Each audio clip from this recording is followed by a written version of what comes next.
by Aleister Crowley.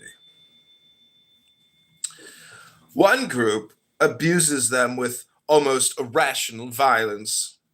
Another acclaims them as men of superhuman integrity and talent. To me, at least, this proves that such men are above the average. They are marked men. Otherwise, why trouble to mark them either with mud or with medals? The return to the outside world without catastrophe proves also the strength of their constitutions. The colony is therefore biologically and politically sound. Their existence proves it. Against all this, you have nothing to urge but the one positive incident to which you attach undue importance because it happened to come to your eyes.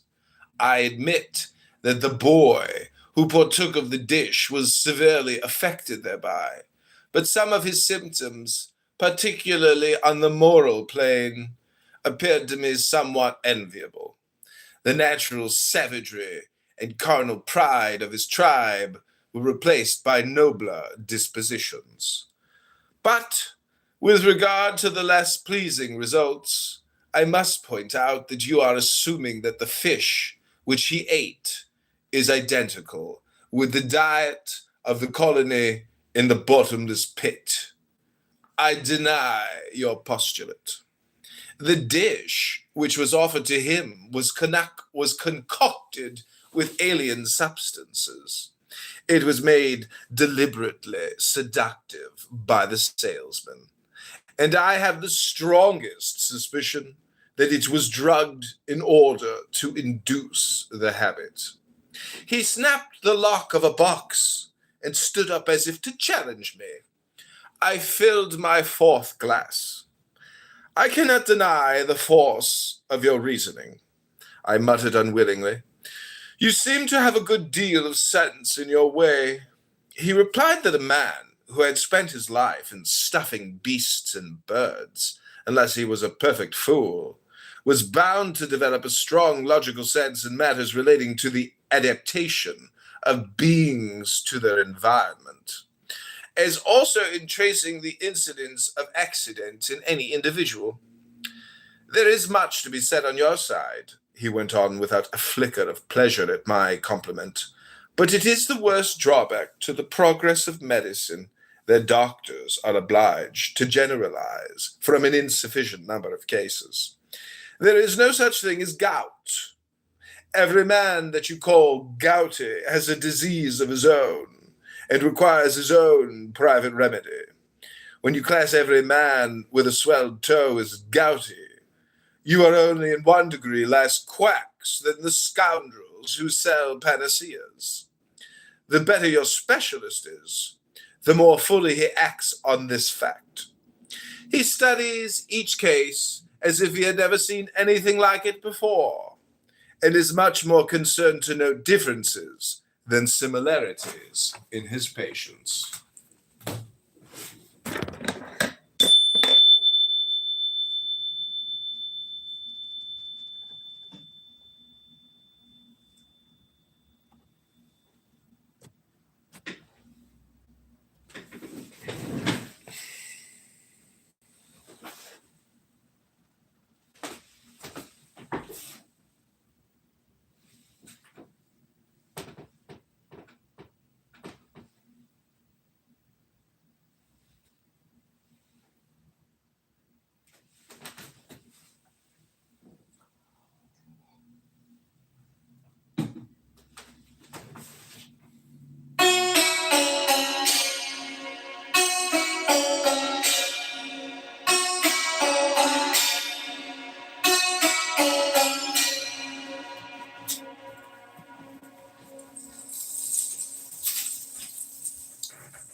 Okay, this is the next page. We're almost finished with this book, Ribbon Shalom.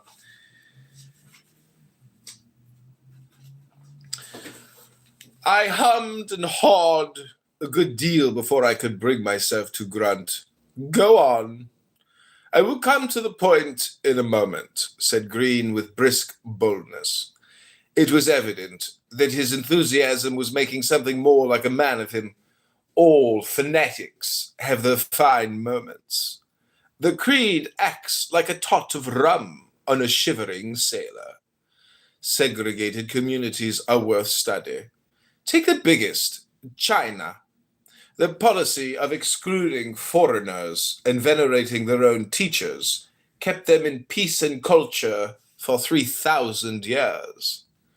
Consider the smallest, the people of Pitcairn Island. They were all of them utter scoundrels.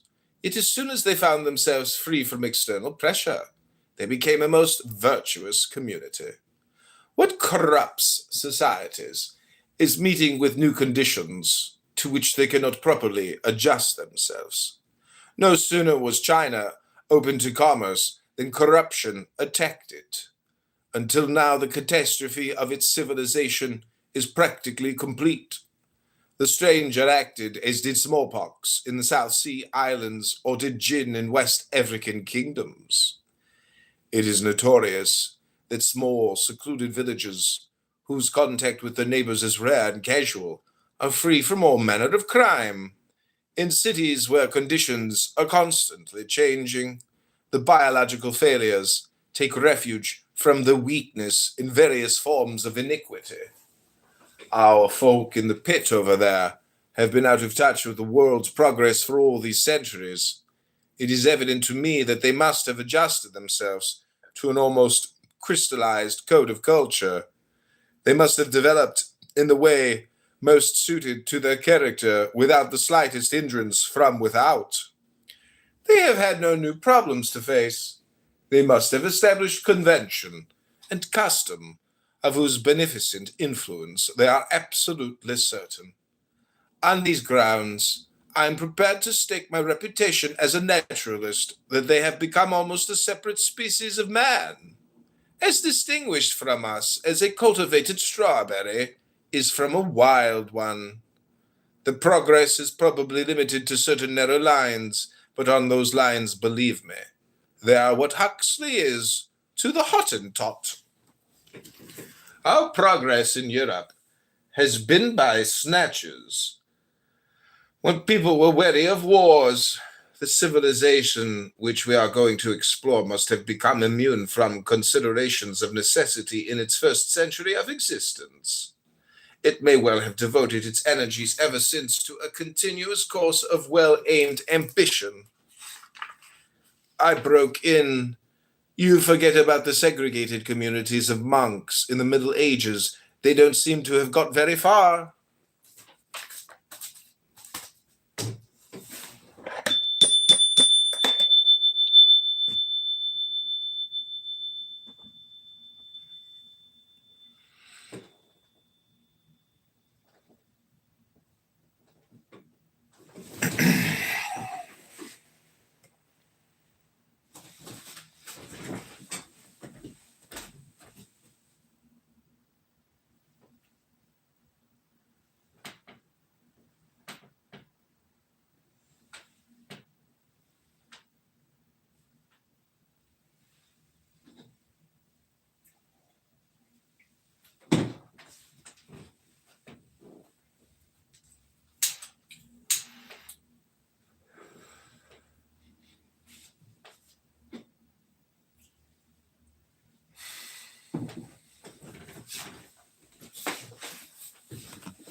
There's 5 more pages. Here we go.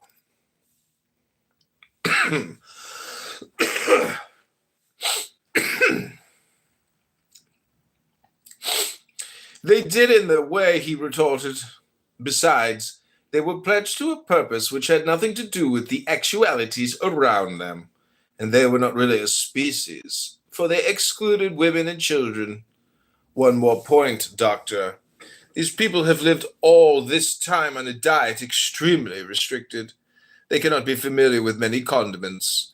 No doubt their staple is this strange fish, of which I freely admit that our knowledge is so imperfect. I quite accept your criticism of my artistic effort when the fires of creation die down in my spirit. I was as generous to his modesty as I had been resentful to his arrogance. I dare say you have not done so badly, I said. No doubt, but you know your subject as well as any man now living. Thank you, Doctor, he said. The best in this kind are but shadows, as Bacon says in Hamlet, thinking no doubt how his own fantastic shadow, the mummer, Shakespeare, would dominate the world for generations. And I have found nature so ingenious, so eccentric, so fond of practical jokes, both cruel and ugly, that I think I might meet more than my match if I had to compete with a maniac of sadistic and coprophilic tendencies. Again, the man's hideous atheism shocked me to the soul, but I said nothing. To the point, cried Green, for who knows how long the Hindus have been confined to a monotonous diet of rice? How amiable, docile, and affectionate has the race become in every part of India, where this is the case? The very diet of Europe is always posing new problems to a man's digestion. For this reason, he never becomes automatic like the cow. Each fresh stimulant to his stomach awakens a fresh passion. The more vicious and corrupt the civilization becomes, the more they seek change of cooking and variety of food. The banquet of what's-his-name, described by Petronius, was the elementary parallel to the complicated moral cravings which made their civilization a chaos, and flung them at last into irrevocable catastrophe. You see the same thing going on today. French cooking destroyed the Bourbons, killed Napoleon, and smashed the Second Empire. Our friends over there must long since have adjusted their bodies to the limited staples of food. Indigestion must be a thing unknown among them, for nobody overeats himself for any other reason than the perverse pleasure of titillating his taste. I expect to find these people perfect animals, practically unacquainted with disease, just as I expect to find them mentally and morally the most simple, sincere, sensible, and kind-hearted of all mankind. So much I have argued from considerations of the actual conditions which obtain among them, and which you have never denied. Other points occur to me, subtler, and not so sure. I shall not trouble you with them, but such as they are, they all confirm my conjecture. I expect to find there the one perfect place upon earth where nature's idiot cruelty has been outwitted by the exceptional conditions. I expect to find the fulfillment of Shelley's prophecy in Prometheus, the realization of the church which Christ conceived. His eyes were sparkling with enthusiasm. It was evident to me that Green was one of those weak, amiable failures who lacked genuine manhood. He was not strong enough to suffer in silence, accepting the facts of life as they are. He could not endure to live except by persuading himself of a phantom paradise.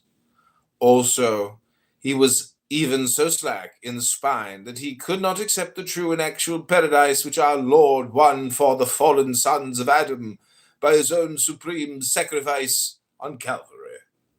The idea of such suffering as the Saviour's was too much for his soft-boiled soul. Nothing would do for him but to hope sentimentally. that somewhere or other he might find a sanctuary from sin and sorrow. But he could not realize the awful nature of sin. The terrors of the transgressors stunned his faculties. He could not realize himself as responsible for his own shocking state. But he wanted the soothing syrup of sham humanitarianism when his only chance lay in the drastic surgical operation vicariously undergone for us on Calvary.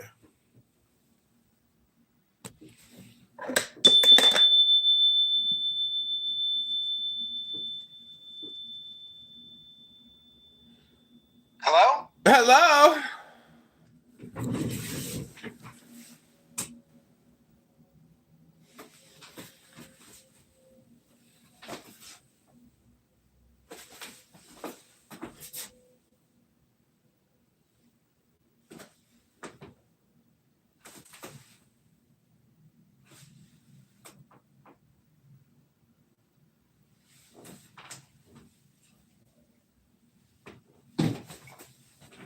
So I know you don't know what I'm reading, but this is a mockumentary about Christians, the mind virus known as Christianity. It's making fun of Christians and doctors at the same time in high English. It was not without spirit, however, that he declaimed a long passage from Prometheus Unbound as the peroration of his rhapsody. And all this time, he had been packing with something of a bridegroom's rapture. He finished his job with a half-hesitating laugh. "It's all so stupid," he said. "Here have I been stuffing dead things all my life. Exactly what all of us do, whatever our manner of life is. We fill an empty husk with rubbish, knowing full well that husk was never more than the illusionary semblance of a living thing. And all our striving is to create the delusion which deludes nobody, that our straw-stuffed stupidity is a living thing. What an ass you are, my poor dear doctor. You spend your life attacking what you know to be invincible. You have to pretend that life is the most important thing in the world, and yet you can't give any reason why anyone should want to live beyond the petty pleasure of a few meaningless moments, snatched more by luck than anything else, from the great mass of time, whose gifts are mostly pain, anxiety, and boredom. Man has no hope of escape from himself or his environment."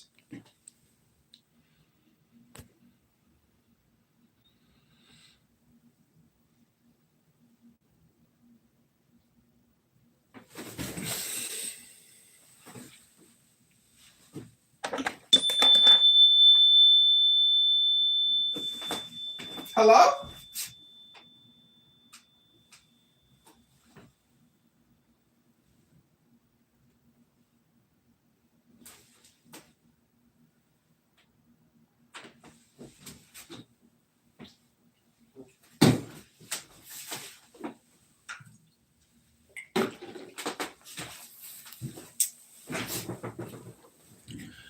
A man can hardly appreciate life unless he believes that his work is worth something.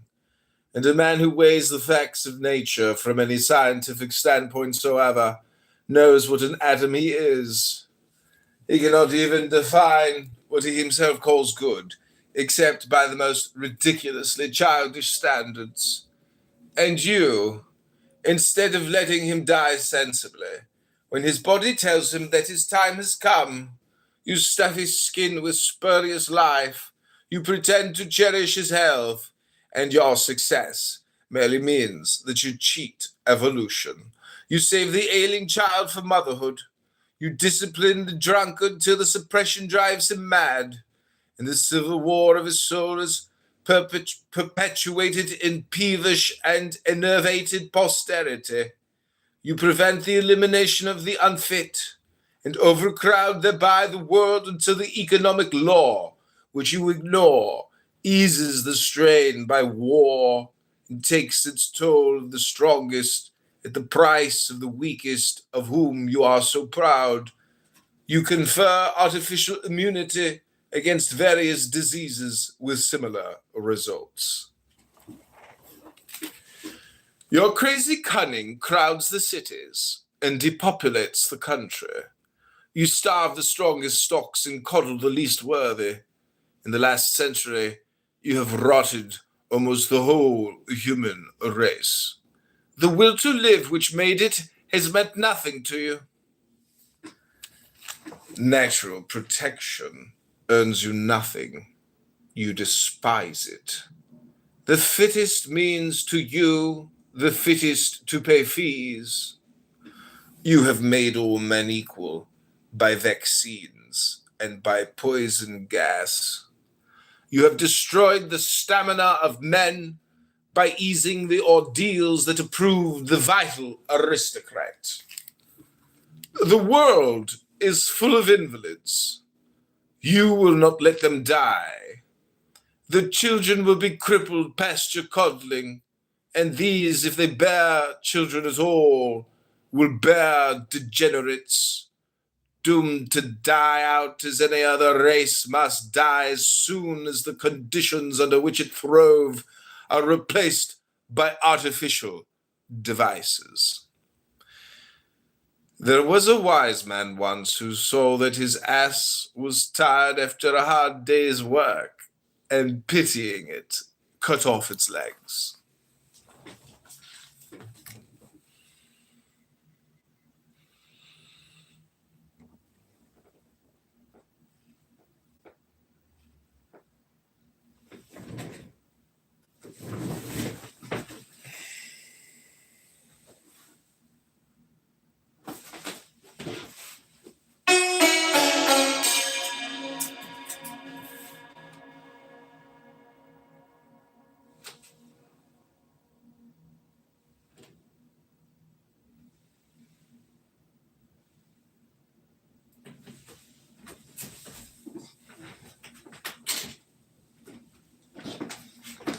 Hello?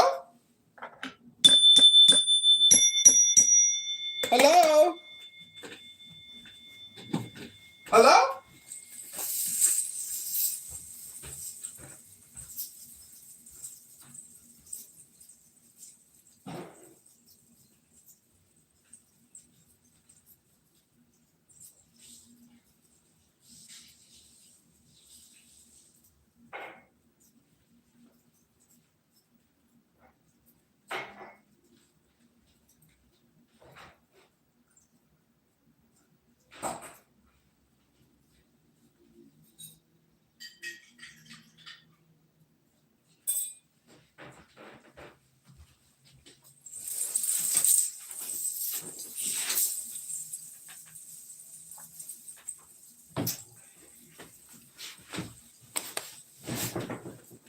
Okay, we're getting very close to finishing this book. This is a 2-week project, I think, or a week and a half, maybe.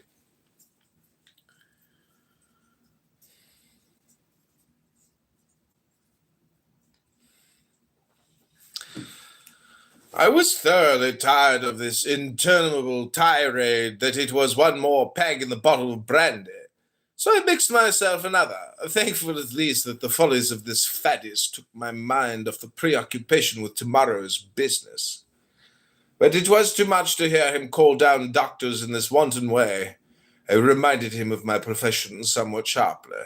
He was irritated and took open insult. "I apologize," he said. "The stupidity of choking the healthy by letting the sick strangle them is not the doing of doctors. Men of science made that mischief. With doctors, it's the fittest who survive. Those who are fit to live have more sense than to let the medicine man mess them about." I rose from my seat with quiet dignity. The spiteful little scoffer had forgotten that I had brought him through a sharp bout of fever not so long before. "You have had no return of ague?" I inquired with polite sarcasm. He saw it. Oh, hang it. I beg your pardon.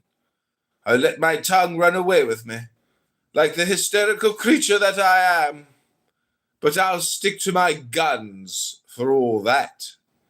The theoretical socialist isn't bound to start the process of sharing, but on principle, I shouldn't have let you save me.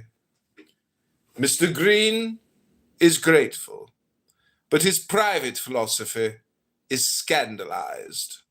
If quinine were abolished, only the immune could breed, and in a century or so, there would be no more fever, and the tropical man would have mastered his environment. His stupidity stung me into retort. Then we should pass all our children through the fire to Moloch and expose them at birth to blizzards? Possibly. It might not be a bad plan to throw any survivors down any convenient cliff. That's unfair, expostulated the naturalist. The tests you propose are not naturally imposed by environment. Well, as to blizzards, we are the stalwart race. We are because our ancestors did stick it out. Not one baby in 5,000 could stand a day in a snowstorm, I objected. But once they did, cried Green. You are proving my principal point. We are already degenerate, dependent creatures, and we ought to try the other tack and gradually regain our grip. I had already finished my brandy. As a true Christian, I forgive you for the way you have insulted me and my profession.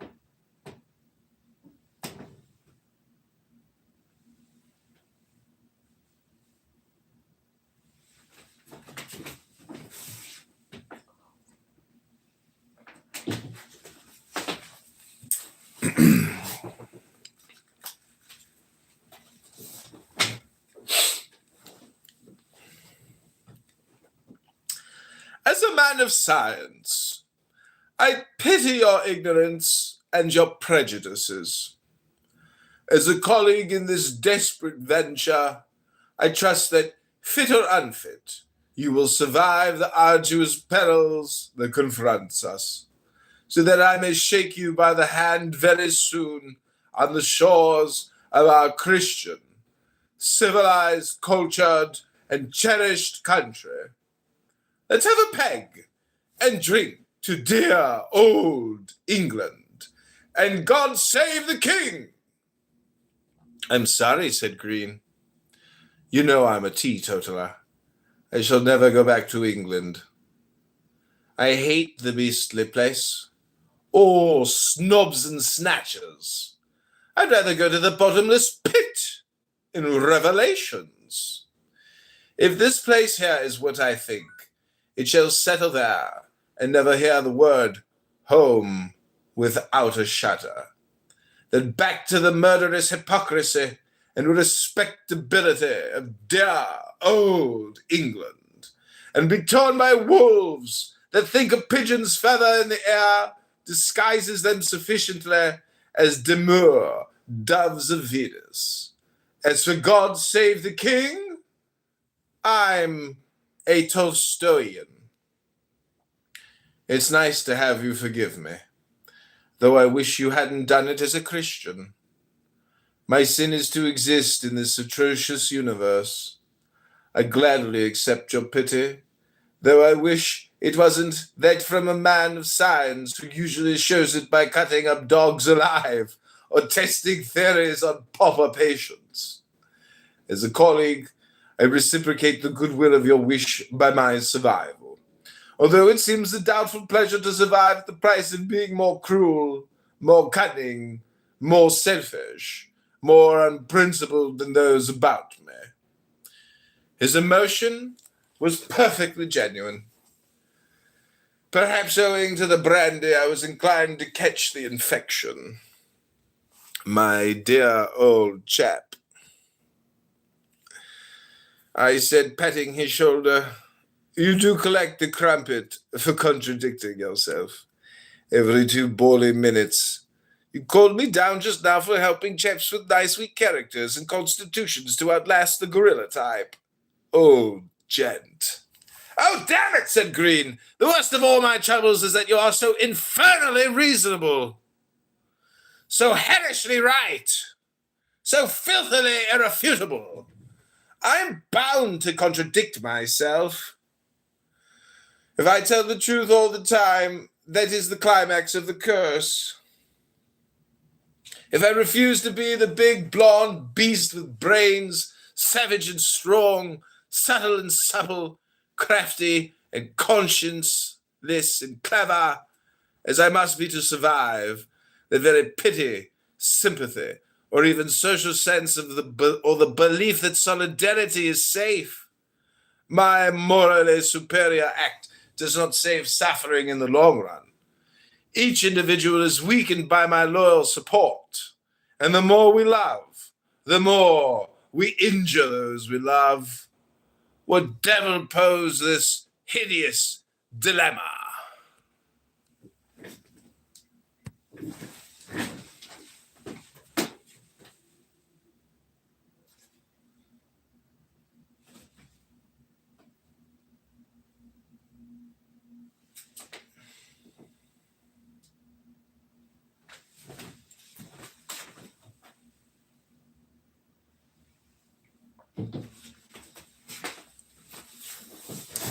The poor little man was shaking all over with suppressed sobs.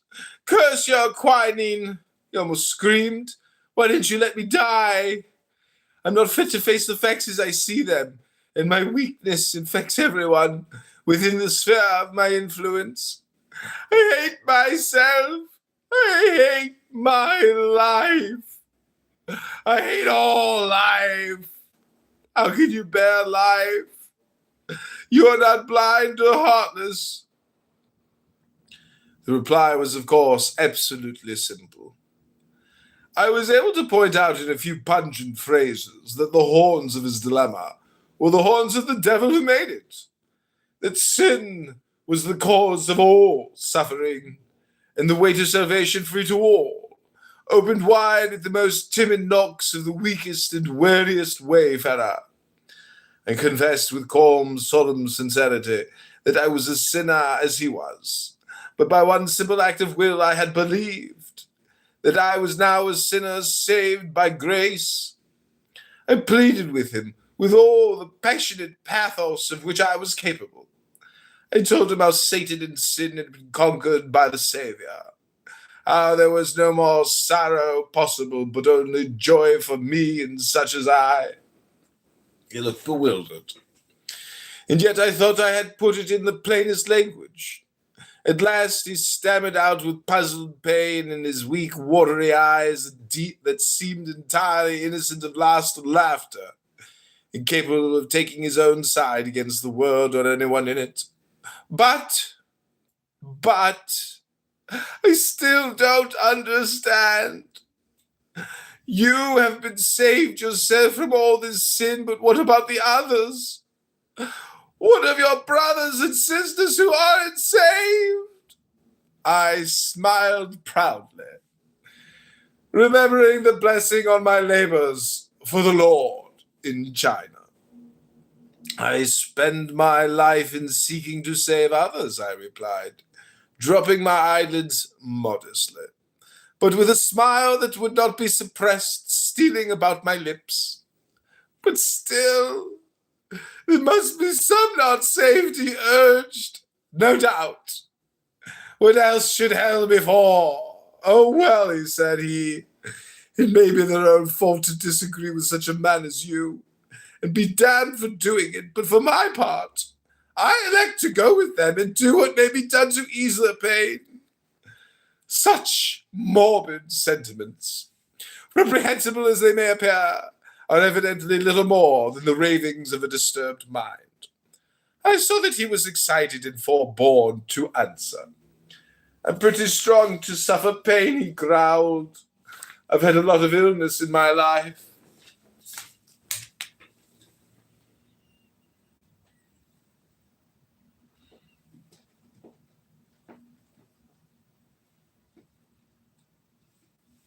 Hello?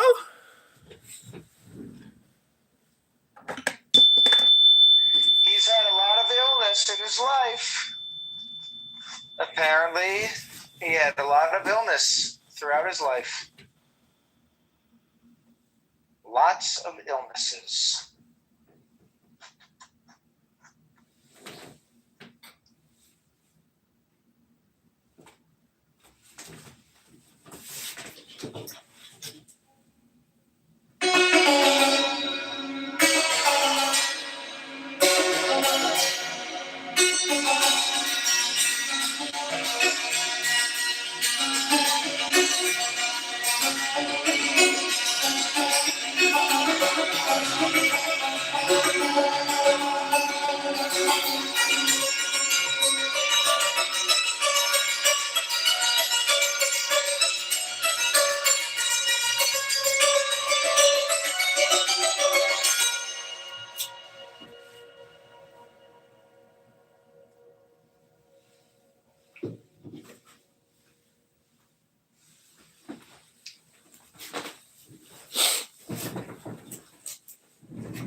I've known stark poverty in boyhood when my parents, who had always lived in ease, were thrust suddenly to sweat for every sixpence. I've known what it is to bear contempt from the one woman I ever loved or ever shall, and worse than that, as I crept like a cast-off cur as near as I dared to her skirts, to find my ideals so worthless that it were flattery to call her wicked. And this after I had seen my father dragged off to the workhouse, where he died 2 days later, my mother sick in our slum, starved slowly because my sister was not pretty or clever enough to earn more than the minimum of food and fuel, though she went on the streets secretly in order to do it. When I was 12, slaving for a pawnbroker, she died in the Lock Hospital. Yet I was strong enough to fight my way to freedom, to keep myself, to educate myself till now. Not yet turned 40, I am famous in a sort of way, but I get no good from my success. I rarely forget myself enough to smile, for I have seen what suffering is, how necessary it is to the stupid scheme in whose spider web we are caught. But you are not even content with all the suffering, you see. Nothing will suit you, but you must multiply it by the limitless possibility of your inquisitor's imagination. You must make it infinite, eternal, undiluted. You deprive physical pain of the deliverance of death. You tear the hoodwink of hope from our eyes. You are not content with the woes of the world, which may be born and may be accidents.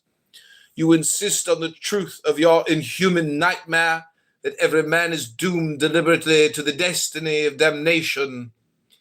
And then you ask me to abhor, not the omnipotent power that has decreed these things, but him you call the devil, who may be as bad as you say, but could never be worse than the infinitely iniquitous being that you worship. You have yourselves defined his cruelty as calculated, for one thing and for another, without limit either in time or intensity. Of course, the whole thing was now clear to me. My unhappy colleague was a sensitive boy of good family, whose chance had caused to be brought up in an environment of a highly unsuitable character. He had no doubt associated with atheists and anarchists, and picked up these appalling blasphemies from their lying and lawless lips. I had no doubt that a few more years of experience of the advantages of the company of Christian gentlemen would wean him from these incoherent and infantile paradoxes. I hastened, however, to change the subject. I reminded him of the time boot and saddle. I said with brusque bonhomie, "Friend Thornley is getting impatient." Green clapped his hand on his head and pressed my hand. "You poor, poor man," he said. "How I pity a man who is not tortured to the limit of endurance by the fact of his being a man." A meek, mild, morbid fellow. I fear he had not a good mother. How shamelessly he spoke of his sister. I shook hands again. Quitting the tent, I found Moses in the saddle. The servants brought drinks, and we gave him a hearty goodbye. His mood was merry almost to grossness, and he jeered quite openly at his companion. He warned us that he wouldn't stand for Green's telling smoking room stories round the campfire, or spending the night and trying to sneak into somebody's harem.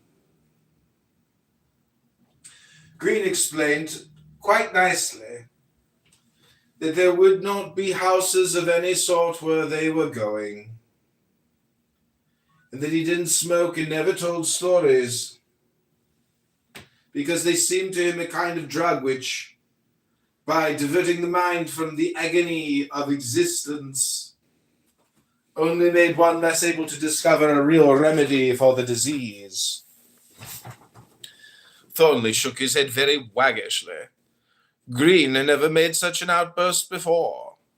The banker's agent evidently thought that a touch of the sun was to blame.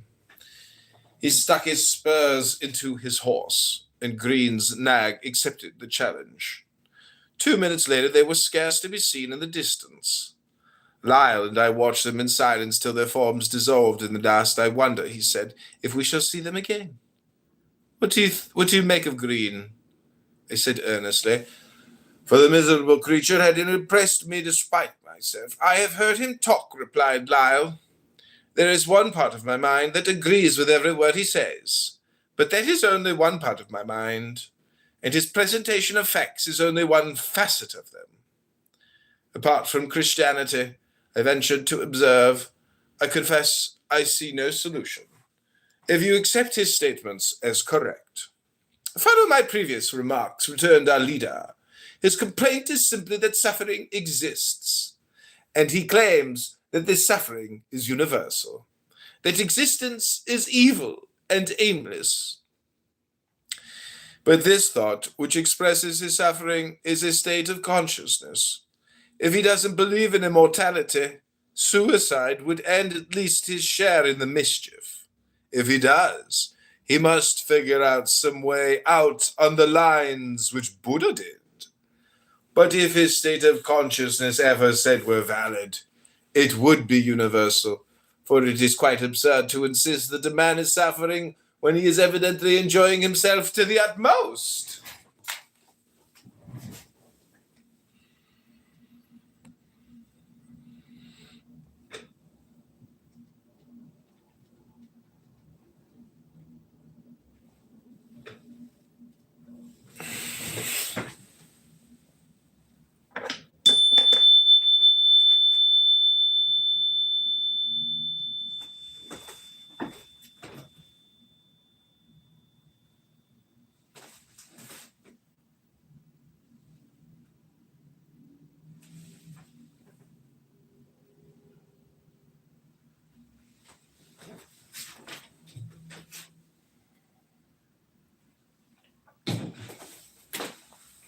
All right, we're getting ready to finish this. Zach, you know what I realized, and I've said this before, that technically everybody says on average a certain number of words a day, and that's how the brain produces its dopamine.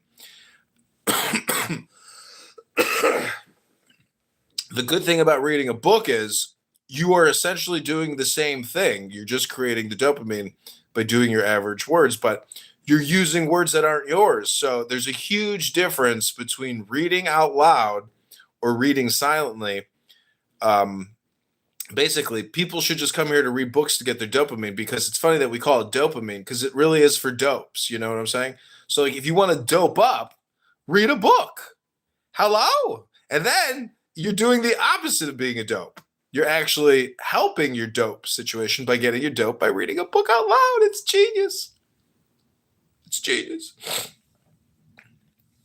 So I gave my sister a bunch of books for her birthday, and I told her to record herself reading them out loud for at least 10 minutes a day and then listen to the playback, because most people are suffering from dopamine deficiency. And that's really all psychiatry has to deal with, is they're dealing with people that are claiming they don't have the dopamine. And so they give them these synthetic drugs, which cause them more health problems and unfortunately limits your lifespan. Because guess what? You're a dope and you bought what the doctor was selling, but you never read a book. Could have read a book. Could have, would have, should have.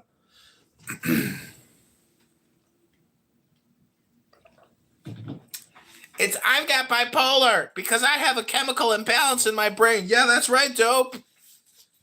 Should have doped up with a book. Okay, here we go. We're getting very close to finishing this.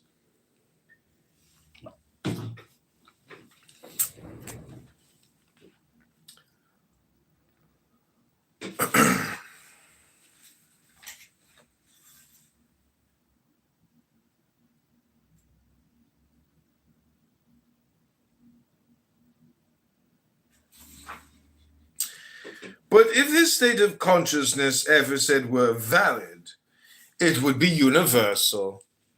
For it is quite absurd to insist that a man is suffering when he is evidently enjoying himself to the utmost.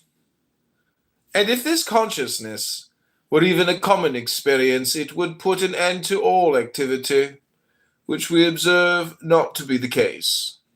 Like most philosophers, even professionals, he assumes that everybody is more or less like himself, with all his alleged unselfishness. He is the first prize gold medal egoist of the planet, for he will not even admit any existence which is not fantastic illusion. But even admitting all, he says, why should there not be individuals so constituted by nature that they can say, I'm willing to endure an eternity of senseless suffering as the price of writing this book, or carving this rock, or kissing this girl, if you like? The majority of men do say something of the sort when the mood is upon them. Green insists that they are disillusioned afterwards, but the death of anything is in no way alters the fact that it has lived. That which has lived, though it be but a night. It exists eternally in its soul, for time is merely one of the conditions of our apprehension, and really conceals truth from us because we have added this element arbitrarily to a thing which is in reality quite independent of it. An illustration is our method of staining specimens under the microscope. Such and such a germ is invisible. We stain it with some dye which it never saw before, and having thus disguised it, we announce proudly that we see it. Almost the whole of our knowledge is dependent on similar dodges.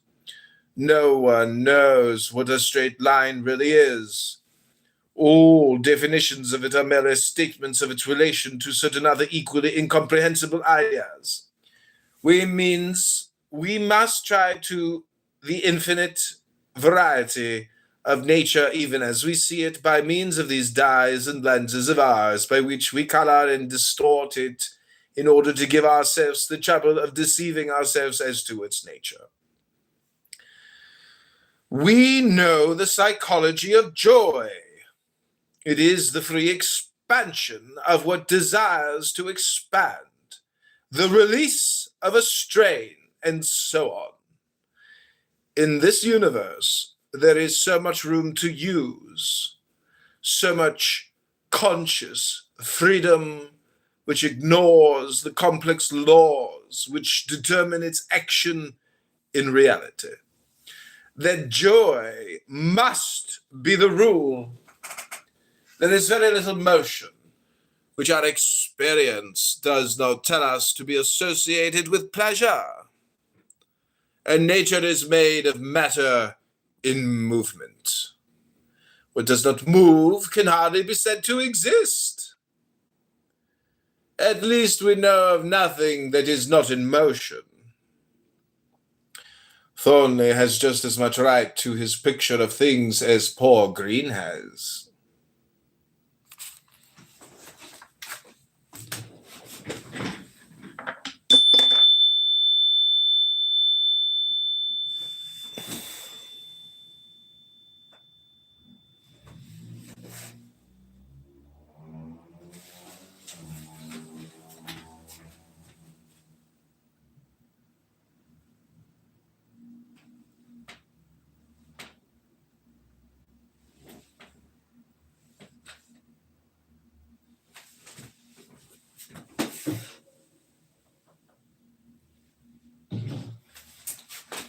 Danny, you missed it. Hello? But we were talking about the dope book theory, meaning that on average, just like how fatties come on here and say, I walked 2,000 steps or 4,000 steps today. It's the same thing. People come on here and they want to say, let's say on average 800 words a day. But if you pick up a book and read 800 words from a book, it's technically the same thing. You're creating the same dopamine, but it's the opposite of being a dope because you're reading a smart book. So you invert the dopamine. Yeah, that's my theory. I can always check to see if I'm related to Epstein on 23andMe.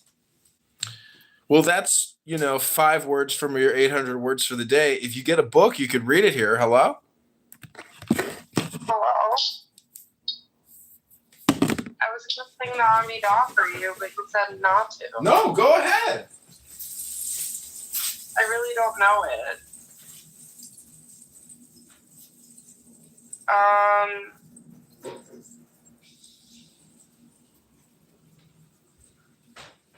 Where's our friend? Could you sing it with me? Where'd he go? My friend. What is it? Baruch atah Adonai Eloheinu v'Elohei Avotenu v'Emotenu Elohei Abraham Elohei Yitzchak Elohei Yaakov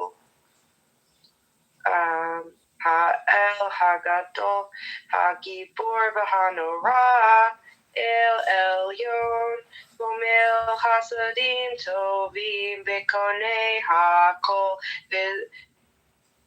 Zoker Chazdei Avot. I forgot this part. How does it go at the end? Could you fix it? I don't know that shit. What is it? It's like Baruch Atah Elohei Avotenu v'Emotenu Shel Hanukkah. It's Elohei Abraham, Elohei Yitzchak, Elohei Yaakov, Elohei Sarah, Elohei Rivka, Elohei Leah, Elohei. I don't remember doing that part. I think that's more Reform. But then it's like, oh, say, can you see? El Hagadol, Hagibor v'Hanorah, El Elyon, Gomel Hasodim Tovim V'Konei Hakol V'Zoker Chazdei Avot. I'm messing that up. There's something what the there. Fuck are you speaking of? What language was that?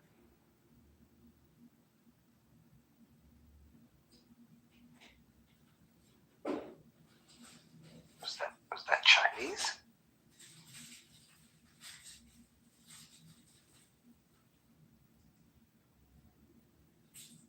Melech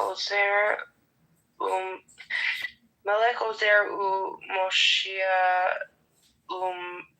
Magen, Baruch Tarnai, Magen. I don't know how I have a whole blank how I can know everything up into a specific point and then just forget it, like a blank. What language are you speaking right now?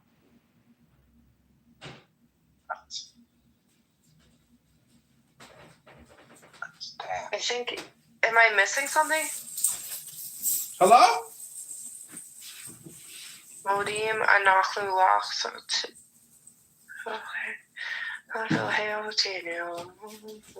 Hello?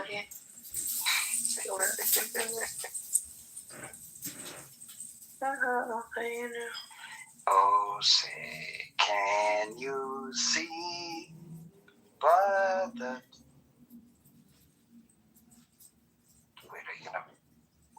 Shit.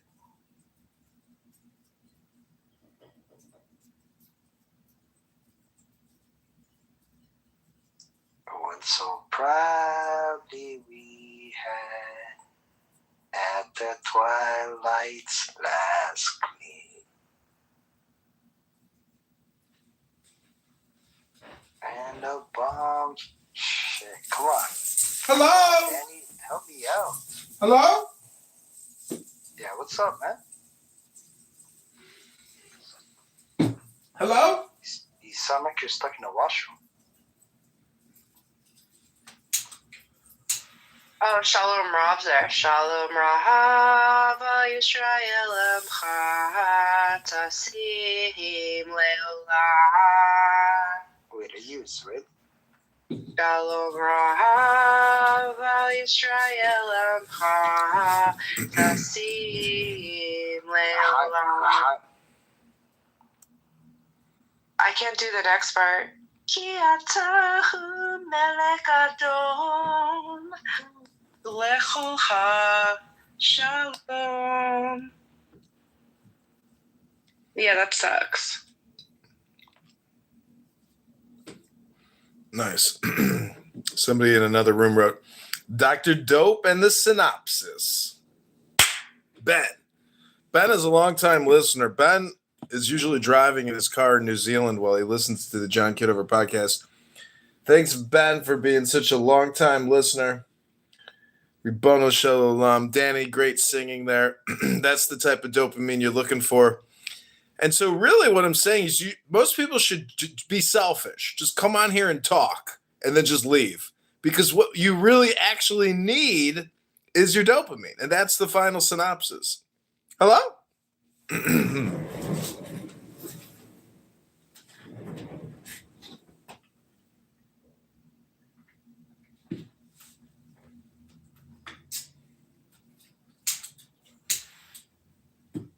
Yeah, I just, I like that word for God. El Elyon, right? Isn't that what that means? God? Awesome one? Is that what that means? Yeah. Nicely done. That's one of my favorites. No, it says highest God.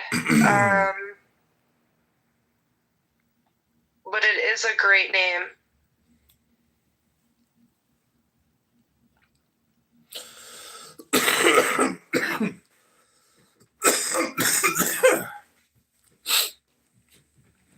Okay, I'm almost finished with this book. This is the last page. Here we go.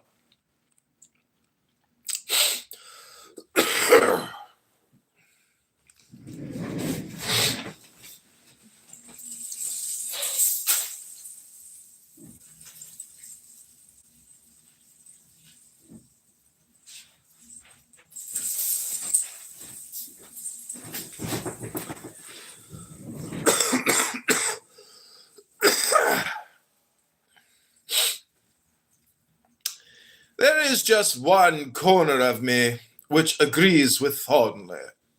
If it were not so, he couldn't exist for me. Poor little Green, with his single-track mind, is incapable of knowing you or me as we are. He insists on regarding us as melancholic altruists, who for some obscure reason are not quite awake to the fact that at least seems universal, and part of the cruelty of which he complains is that the foreigner, who may be of course one's own brother, is impossible to understand, so that we deny him the common rights of humanity and starve him or shoot him, unless he happens to be beforehand with us. I think I see your point, Lyle. Has Green told you his theories about the people we are going to visit tomorrow? Oh, yes, by the hour. It's all excellent logic. Utopists are always the same. The reasoning is invariably faultless. But in this irrational world, it is rare for reason to be right. They are all good men. They believe in themselves. They can't believe in the existence of anyone less noble than they are unfortunate enough to be. They have so much humanity that they know nothing of human nature. Contact with externals educates and exercises our faculties. Green's outlook on life implies the distrust of all action. He assumes that an atrophied organ is best. I anticipate finding our friends, the fish-eaters, an interesting study, an example of how to go wrong. To my mind, it is quite clear that they are bound to be bigoted, ignorant, narrow, petty, prejudiced, with neither desire nor power of development. They may be organized automatically like insects. They may be merely approximations to the vegetable. I think the study of them will throw considerable light on the development of the human race in the matter of comparative anatomy. And of course, the ethnologists will dote on the data we bring back. Beyond that, though I admit that I dreamed a good deal when I was still a long way off, I imagined the whole business was going to be as dull and decorous as a scientific gathering in London. I turned to go to my tent for one little drink before dinner. Your idea, I said over my shoulder, seems to be that they will just have stagnated. That's it. He returned with a laugh. Don't you know how it is with yourself after only a month or two cooped up in some corner of China? I see what you mean, I said, and disappeared under the flap of the canvas. No doubt he thought I agreed with him, but a little bird said in my ear that he was as wrong in his way as my meek little manling in his. I wasn't going to commit myself to any prophecy about the people we were going to see. I knew in my heart that there is one unaccountable factor which both men had left out in their calculations. Man is not the creature of circumstances beyond a certain point. His secret is a perversity dearer than life itself, which makes it impossible to predict what he will do.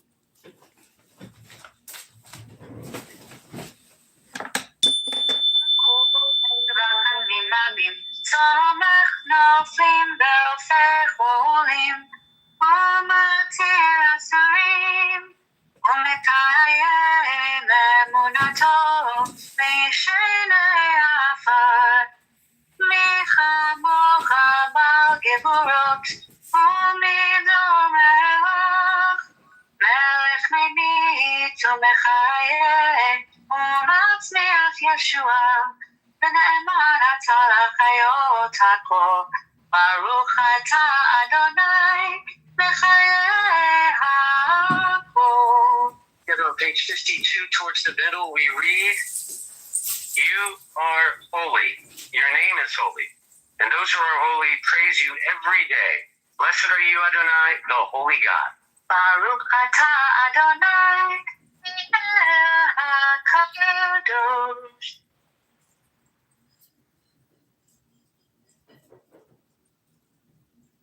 There you go. It all came back to me.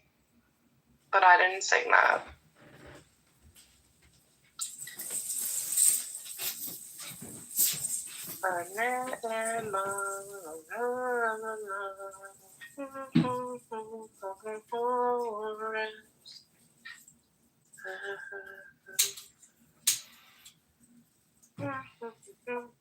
Go Shamo! Go Shamo!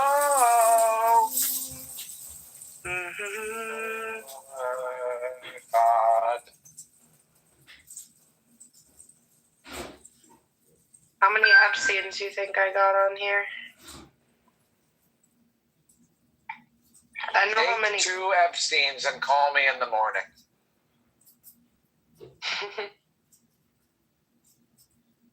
View all your relatives. Should I try Kitover and see what happens?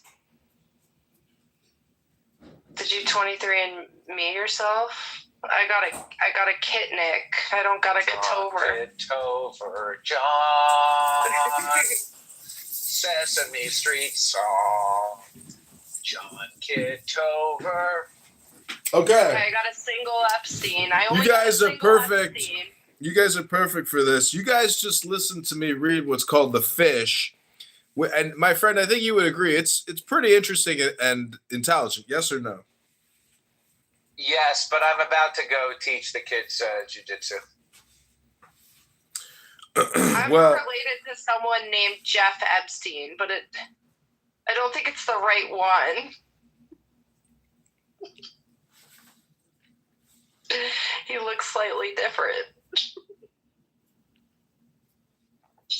How could I be related to only one Epstein and their name is Jeff?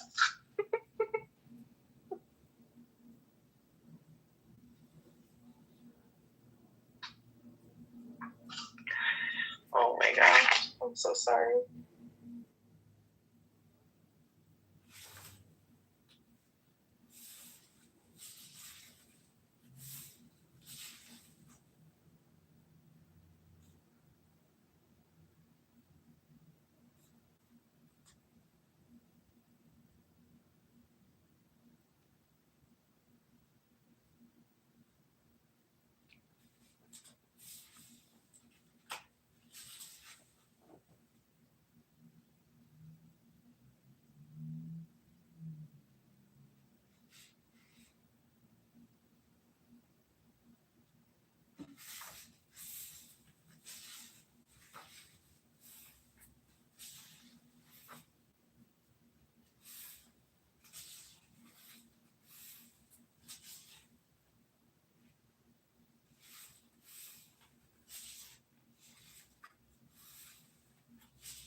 Okay. Hello?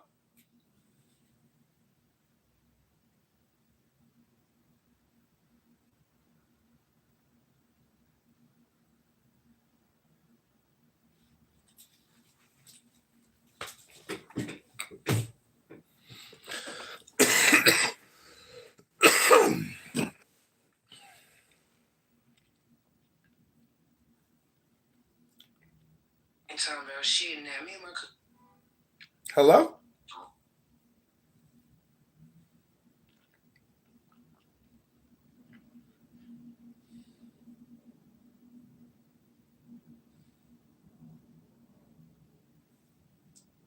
The way it was, but right, Ben doesn't.